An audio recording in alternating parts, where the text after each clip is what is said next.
When I start having intense feelings or intense emotions,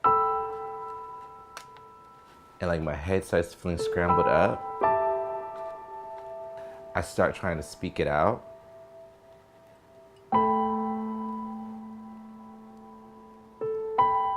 And eventually it starts becoming like poetry. I'm like in my head talking about a poem for about like a good 2 weeks before I go even write it down. And I pray the next stop is that place. I keep forgetting the name, but I hear is where my father is from.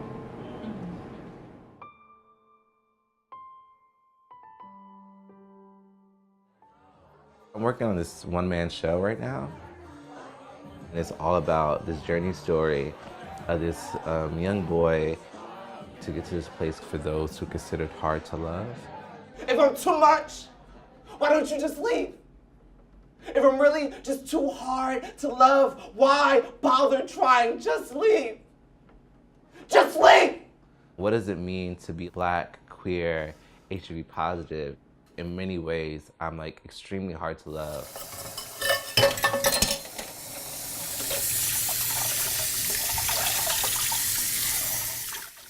Some days I just wake up and I just know that something is in my body.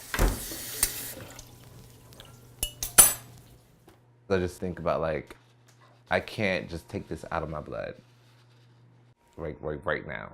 I guess you could say I was so scared to lose him, I stored him in my blood until he made my blood sick, until he made my blood cry, and now you got me talking about my father. I was diagnosed HIV positive January 9th, 2012.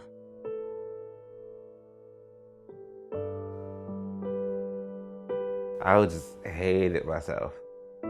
I feel like I just failed my body.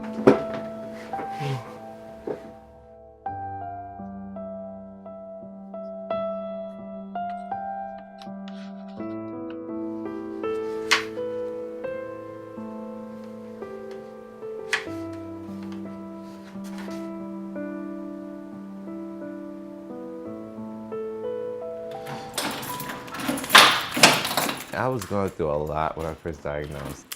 I kept myself really unkempt, like I didn't cut my hair. I was like wearing whatever because I just didn't want anyone to find me attractive. I didn't masturbate for like 3 months because I don't even deserve any type of sexual pleasure. I don't deserve anything.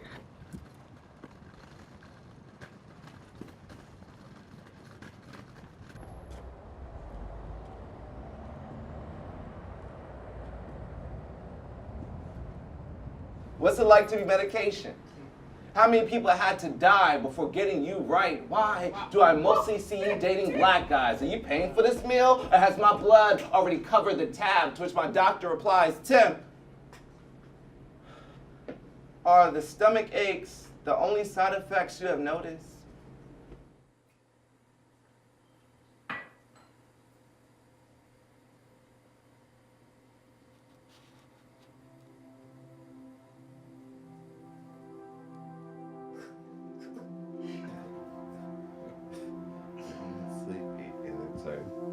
I was like, no, absolutely not. It's not happening. And if I was to sum up our relationship or Tim's work, Tim's artistry, Tim's poetry, it's showing possibility in situations that seemed impossible.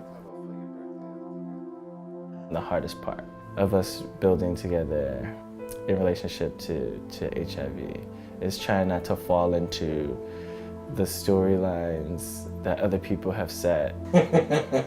Often it's put in this really bow-tied story of like what love is supposed to look like, which usually has like some unfortunate person and then someone who's like came and swept them off their feet and was a knight and who like went above and beyond to like overcome this idea around like what HIV is supposed to be in order to like fall in love with this person. And that's never been us. Like we just loved each other.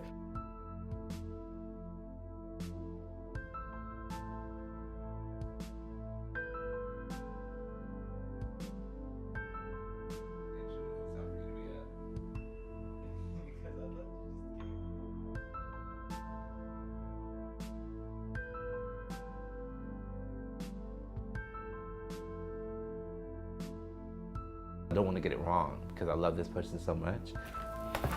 How do I articulate everything that I'm feeling? Like, how do I get all this like life-changing, feeling like healthier? How do I get all this out into words? I just have to go for it.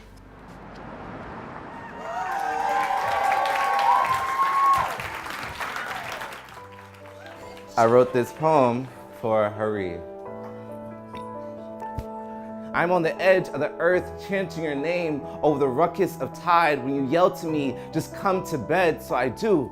Because who has time for guilt when our dog Kia needs to be walked?